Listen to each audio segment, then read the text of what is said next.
A Revolução dos Bichos, capítulo 2.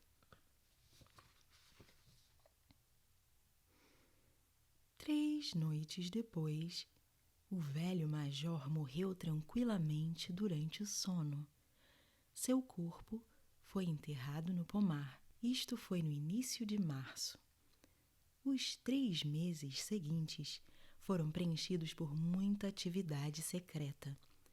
O discurso de Major havia dado aos animais mais inteligentes da fazenda uma visão completamente nova da vida. Eles não sabiam quando a revolução prevista pelo Major ocorreria e não tinham nenhuma razão para pensar que seria durante suas vidas. Mas viram claramente que era seu dever se preparar para ela. O trabalho de ensinar e organizar os outros acabou recaindo naturalmente sobre os porcos, que eram geralmente reconhecidos como sendo os mais espertos dos animais. Preeminentes entre os porcos eram 2 jovens javalis chamados Bola de Neve e Napoleão, que o Sr. Jones estava criando para a venda. Napoleão era um javali Berkshire grande, de aparência bastante feroz, o único desse tipo na fazenda. Não era muito falador, mas tinha uma reputação de conseguir tudo do seu jeito. Bola de Neve era um porco mais vivaz do que Napoleão, mais rápido na fala e mais inventivo, mas não aparentava ter a mesma profundidade de caráter. Todos os outros porcos machos da fazenda eram criados para abate. O mais conhecido entre eles era um pequeno porco gordo chamado Berro, com bochechas muito redondas, olhos cintilantes, movimentos ágeis e uma voz estridente. Ele era um falador brilhante e, quando estava discutindo algum ponto difícil, tinha uma maneira de pular de um lado para o outro, balançando sua cauda, que de alguma forma era muito persuasiva. Diziam que Berro conseguia transformar preto em branco. Os 3 tinham elaborado os ensinamentos do velho major em um sistema completo de pensamento que chamaram de animalismo. Várias noites por semana, quando o Sr. Jones já estava dormindo, eles realizavam reuniões secretas no celeiro e expunham aos outros os princípios do animalismo. No início, eles se depararam com muita estupidez e apatia. Alguns dos animais falavam do dever de lealdade ao Sr. Jones, a quem se referiam como mestre. Ou faziam observações rudimentares como: "O Sr. Jones nos alimenta. Se ele não estivesse aqui, morreríamos de fome." Outros fizeram perguntas como: "Por que deveríamos nos importar com o que acontece depois de estarmos mortos?" Ou: "Se essa revolução vai acontecer de qualquer maneira, que diferença faz se trabalharmos nela ou não?" E os porcos tiveram grandes dificuldades em fazê-los ver que isso era contrário ao espírito do animalismo. As perguntas mais estúpidas de todas foram feitas pela Molly, a égua branca. A primeira pergunta que ela fez ao Bola de Neve foi: "Ainda haverá açúcar depois da Revolução?" "Não", disse Bola de Neve firmemente. "Não temos os meios necessários para fazer açúcar nesta fazenda. Além disso, você não precisa de açúcar. Você terá toda a aveia e feno que quiser." "E ainda poderei usar fitas na minha crina?" perguntou Molly. "Camarada", disse Bola de Neve, "essas fitas das quais você gosta tanto são o símbolo da sua escravidão. Você não consegue entender que a liberdade vale mais do que fitas?" Molly concordou, mas não pareceu muito convencida. Os porcos tiveram uma luta ainda mais difícil para contradizer as mentiras proferidas por Moisés, o corvo dócil. Moisés, animal de estimação favorito do Sr. Jones, era um espião e um mentiroso, mas também um orador esperto. Ele afirmou saber da existência de um lugar misterioso chamado Montanha Doce de Açúcar, para a qual todos os animais iriam quando morressem. Ele estava situado em algum lugar no céu, a uma pequena distância além das nuvens, disse Moisés. Na montanha doce de açúcar, era domingo 7 dias por semana. A grama crescia o ano inteiro e torrões de açúcar e bolos de linhaça davam em árvores. Os animais odiavam Moisés, porque ele só contava histórias e não trabalhava. Mas alguns deles acreditavam na montanha doce de açúcar, e os porcos tinham que argumentar muito para convencê-los de que tal lugar não existia. Seus discípulos mais fiéis eram os 2 cavalos de carga, Golias e Esperança. Os 2 tinham uma grande dificuldade em pensar qualquer coisa por si mesmos. Mas depois de aceitarem os porcos como os professores, eles absorveram tudo o que lhes foi dito e o repassaram para os outros animais com argumentos simples. Eles eram infalíveis em sua participação nas reuniões secretas no celeiro e lideravam o canto de animais da Inglaterra, com o qual as reuniões sempre terminavam. Mas, no fim das contas, a revolução foi alcançada muito antes e mais facilmente do que qualquer um havia esperado. Nos anos anteriores, o Sr. Jones, embora fosse um mestre duro, havia sido um fazendeiro capaz, mas ultimamente atravessava um mau período. Ele ficou muito desanimado depois de perder dinheiro em uma ação judicial e tinha começado a beber mais do que devia. Ele sentava durante dias inteiros em sua cadeira de madeira na cozinha, lendo jornais, bebendo e, ocasionalmente, alimentando Moisés com pedaços de casca de pão embebidas em cerveja. Seus homens eram ociosos e desonestos. Os campos estavam cheios de ervas daninhas. As construções precisavam de telhados novos. As sebes estavam negligenciadas e os animais não eram bem alimentados. Junho chegou e o feno estava quase pronto para ser cortado. Na véspera do verão, em um sábado, o Sr. Jones foi para Willingdon e ficou tão bêbado no Leão Vermelho que só voltou ao meio-dia do domingo. Os homens tinham ordenado as vacas de manhã cedo e depois saíram para caçar lebres, sem se preocupar em alimentar os animais. Quando o Sr. Jones voltou, ele foi imediatamente dormir no sofá da sala de visitas com o jornal cobrindo seu rosto, de modo que, quando a noite chegou, os animais ainda não tinham recebido comida. Finalmente, eles não aguentaram mais. Uma das vacas quebrou a porta do celeiro com seus cornos e todos os animais começaram a se servir direto dos sacos. Foi só então que o Sr. Jones acordou. No momento seguinte, ele e seus 4 homens estavam lá com chicotes nas mãos, estalando em todas as direções. Isso era mais do que os animais famintos eram capazes de suportar. Em concordância, embora não tenham planejado nada de antemão, eles se atiraram sobre seus algozes. Jones e seus homens, de repente, foram agredidos e chutados de todos os lados. A situação estava completamente fora de controle. Eles nunca tinham visto os animais se comportarem assim antes.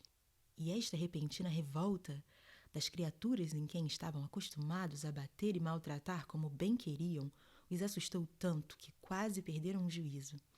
Depois de alguns momentos, eles desistiram de tentar se defender e se apressaram. 1 minuto depois, os 5 saíram correndo pela trilha que os levava à estrada principal, com os animais os perseguindo triunfantes.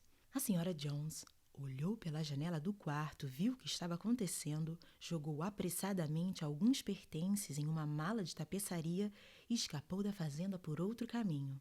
Moisés saltou do seu poleiro na direção dela, corvejando ruidosamente. Enquanto isso, os animais tinham perseguido Jones e seus homens até a estrada e bateram o portão de 5 grades atrás deles. E assim, antes de se darem conta do que estava acontecendo, a revolução havia sido levada adiante com sucesso. Jones foi expulso e a fazenda solar era deles. No começo, os animais mal podiam acreditar em sua sorte. O primeiro ato foi galopar em conjunto ao redor dos limites da fazenda, como se quisessem ter certeza de que nenhum ser humano estava escondido por ali. Então, eles correram de volta para as instalações para apagar os últimos vestígios do odiado reinado de Jones. O galpão de arreio no fundo dos estábulos foi aberto. Os freios, as argolas de nariz, as correntes dos cachorros e as facas cruéis, usadas pelo Sr. Jones para castrar os porcos e cordeiros, foram jogadas no poço. As rédeas, os cabrestos, os antolhos e os degradantes bornais foram jogados na pilha de fogo que queimava no pátio. Os chicotes também. Todos os animais se alegraram quando viram os chicotes pegando fogo. O Bola de Neve também jogou no fogo as fitas com as quais as crinas e caudas dos cavalos eram decoradas nos dias de feira. As fitas, disse ele, devem ser consideradas roupas, que são a marca de um ser humano. Todos os animais devem andar nus. Quando Golias ouviu isso, pegou o pequeno chapéu de palha que usava no verão para manter as moscas longe de suas orelhas e o jogou no fogo com todo o resto. Em pouco tempo, os animais tinham destruído tudo o que os lembrava do Sr. Jones. Então Napoleão os levou de volta ao celeiro e serviu uma ração dupla de milho para todos, com 2 bolachas para cada um dos cães. Então cantaram Animais da Inglaterra de ponta a ponta, 7 vezes sem parar, e depois de se acomodarem para passar a noite, dormiram como nunca haviam dormido antes. Mas eles acordaram logo ao amanhecer, como de costume, e de repente lembraram-se do glorioso acontecido do dia anterior. Correram todos juntos para o pasto. Um pouco mais abaixo do pasto havia um monte que permitia ver a maior parte da fazenda. Os animais correram para o topo e olharam à sua volta com a luz clara da manhã. Sim, era deles. Tudo o que eles podiam ver era deles. No êxtase daquele pensamento, eles davam pulinhos de alegria de um lado para o outro, atirando-se no ar em grandes saltos de emoção. Eles rolaram no orvalho, pegaram bocadas imensas da grama doce do verão, chutaram montinhos de terra negra e sentiram seu rico cheiro. Em seguida, fizeram uma inspeção de toda a fazenda e fiscalizaram com uma silenciosa admiração a lavoura, o campo de feno, o pomar, o lago, o bosque. Era como se eles nunca tivessem visto nada disso antes. E agora, eles mal podiam acreditar que era tudo deles. Em seguida, eles voltaram para a área de instalações da fazenda e pararam em silêncio do lado da porta da casa. Ela também era deles, mas tinham medo de entrar. Após um momento, porém, Bola de Neve e Napoleão abriram a porta com seus ombros e os animais entraram em fila, andando com maior cuidado por medo de perturbar qualquer coisa. Eles espiaram todos os quartos, com medo de emitir qualquer som que não fosse um sussurro, e olhando com uma espécie de espanto para o luxo inacreditável, para as camas com colchões de pena, os espelhos, o sofá de crina de cavalo, o tapete estampado, a litografia da Rainha Vitória sobre a lareira da sala de visita. Eles estavam descendo as escadas quando a Molly foi tida como desaparecida. Voltando para trás, os outros descobriram que ela tinha parado no melhor quarto. Ela havia encontrado um pedaço de fita azul na mesa de vestir de Sra. Jones e estava segurando contra o ombro e admirando-se no espelho como uma boba. Os outros a reprovaram severamente e foram para fora, com exceção de alguns presuntos pendurados na cozinha que foram levados para serem enterrados e o barril de cerveja da copa que foi amassado com um chute do casco de Golias. Nada na casa foi tocado. Uma resolução de que a casa deveria ser preservada como um museu foi aprovada com unanimidade no local. Todos concordaram que nenhum animal jamais deveria viver lá. Os animais tomaram seu café da manhã E então Bola de Neve e Napoleão os convocaram novamente. Camaradas, disse Bola de Neve, são 6:30 e temos um longo dia pela frente. Hoje começamos a colheita de feno, mas há outro assunto que deve ser tratado primeiro. Os porcos agora revelaram que durante os últimos 3 meses eles haviam aprendido a ler e escrever sozinhos a partir de um velho livro ortográfico que tinha pertencido aos filhos do Sr. Jones e que havia sido jogado em um canto. Napoleão mandou buscar potes de tinta preta e branca e conduziu o caminho até o portão de 5 grades que dava para a estrada principal. Então Bola de Neve, que sabia escrever melhor, pegou um pincel entre os 2 nós de sua pata, riscou Fazenda Solar da barra superior do portão e em seu lugar pintou Fazenda dos Animais. Este era o nome da fazenda a partir de agora. Depois disso, eles voltaram às instalações, onde Bola de Neve e Napoleão mandaram buscar uma escada que foi encostada na parede da extremidade do grande celeiro. Eles explicaram que, com seus estudos dos últimos 3 meses, os porcos tinham conseguido reduzir os princípios do animalismo a 7 mandamentos. Estes 7 mandamentos estariam agora inscritos na parede. Eles formariam uma lei inalterável que todos os animais da Fazenda dos Animais devem seguir para sempre. Com alguma dificuldade, pois não é fácil para um porco equilibrar-se numa escada, Bola de Neve subiu e se pôs a trabalhar, com um berro alguns degraus abaixo dele segurando o pote de tinta. Os mandamentos foram escritos na parede coberta de piche em grandes letras brancas que podiam ser lidas a 30 metros de distância. Eram os seguintes: os 7 mandamentos. Primeiro, o que quer que ande em 2 pernas é inimigo. Segundo, o que quer que ande sobre 4 pernas ou que tenha asas é amigo. Terceiro, nenhum animal deve usar roupas. Quarto, nenhum animal deve dormir em uma cama. Quinto, nenhum animal deve beber álcool. Sexto, nenhum animal matará outro animal. Sétimo, todos os animais são iguais. Foi muito bem escrito, e exceto que amigo foi escrito anigo e um dos S's foi invertido, a grafia saiu correta durante toda a escrita. Bola de Neve leu a lista em voz alta para o benefício dos outros. Todos os animais acenaram com a cabeça em total concordância. E os mais espertos logo começaram a decorar os mandamentos. Agora, camaradas, gritou Bola de Neve jogando o pincel de pintura. Para o campo de feno. Façamos da colheita um momento de honra. Vamos colher mais rápido do que Jones e seus homens jamais puderam fazer. Mas, neste momento, as 3 vacas, que já pareciam inquietas há algum tempo, deram um grande mugido. Elas não tinham sido ordenhadas há 24 horas e suas tetas estavam quase explodindo. Depois de um pouco de reflexão, os porcos mandaram buscar baldes e ordenharam as vacas com bastante sucesso, já que suas patas pareciam adaptadas a esta tarefa.